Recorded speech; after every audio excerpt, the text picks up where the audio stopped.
Hello friends, आज हम बात करेंगे मीनिंग ऑफ इकोनॉमिक्स। इकोनॉमिक्स का मतलब क्या है। तो इकोनॉमिक्स जो है, economics is a science of human behaviour. ये किसके बारे में बताता है? हमें ह्यूमन बिहेवियर के बारे में बताता है। That is concern with allocation of scarce means, जो किसके साथ डील करता है? एलोकेशन ऑफ स्कार्स मीन्स, मतलब स्कार्स मीन्स को कैसे यूटिलाइज किया जाए। अब ये स्कार्स मीन्स क्या होते हैं? स्कार मीन्स वो होते हैं बेटा जिनकी सप्लाई उनकी डिमांड से कम हो। डिमांड ज्यादा है बट सप्लाई उनकी क्या है? कम है। मतलब हम बोल सकते हैं कि लिमिटेड रिसोर्सेज को एलोकेट कैसे किया जाए। ठीक है, ह्यूमन के उस बिहेवियर को स्टडी कौन करता है? इकोनॉमिक्स। तो वो इन रिसोर्सेज को इस तरह से यूटिलाइज करता है कि कंज्यूमर को ज्यादा से ज्यादा क्या हो?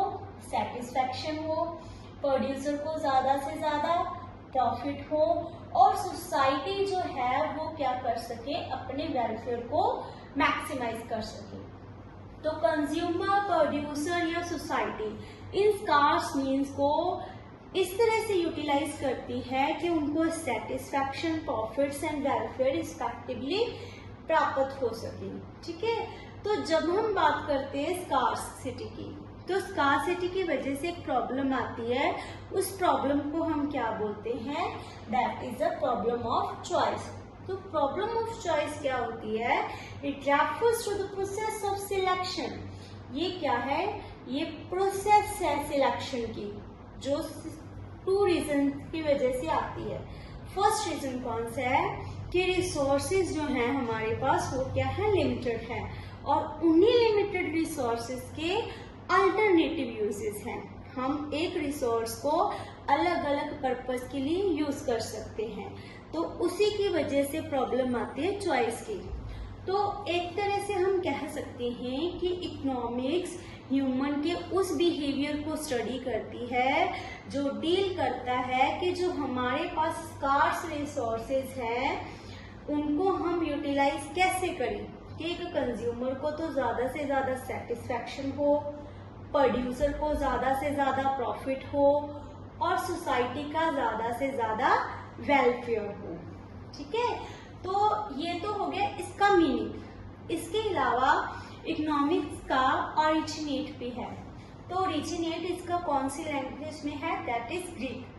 तो इकोनॉमिक्स 2 ग्रीक वर्ड से मिलकर बना है, जो है oikos and Nimi. Oikos meaning क्या होता है? हाउस होल्ड, और नीमी का मतलब मैनेजमेंट। तो इन दोनों को मिला के इकोनॉमिक्स का मतलब क्या हुआ? Management of house hold. ये तो बात होगी ओरिजिनेट की। अब एक डिक्शनरी मीनिंग भी होता है इकोनॉमिक्स का। अगर आपसे पूछा जाए कि डिक्शनरी मीनिंग क्या है इकोनॉमिक्स का, तो डिक्शनरी मीनिंग इकोनॉमिक्स का है it is a science which studies human activities relating to wealth। ये ह्यूमन के कौन सी एक्टिविटीज के साथ डील करती है? जो रिलेटेड हो वेल्थ के साथ। वेल्थ भी क्या है? एक स्कार्स मीन्स है जिसको आप अपने अलग अलग पर्पस को कंप्लीट करने के लिए यूज करते हो, जिससे आपको अलग अलग तरह की सेटिस्फैक्शन लेते हो। ठीक है, होप करती हूँ कि आप सभी को इकोनॉमिक्स का मीनिंग समझ में आ गया होगा। नेक्स्ट वीडियो में हम इसकी डेफिनेशंस करेंगे कि किसने इसकी रिगार्डिंग कौन सी डेफिनेशन दी है। Thank you, have a nice day.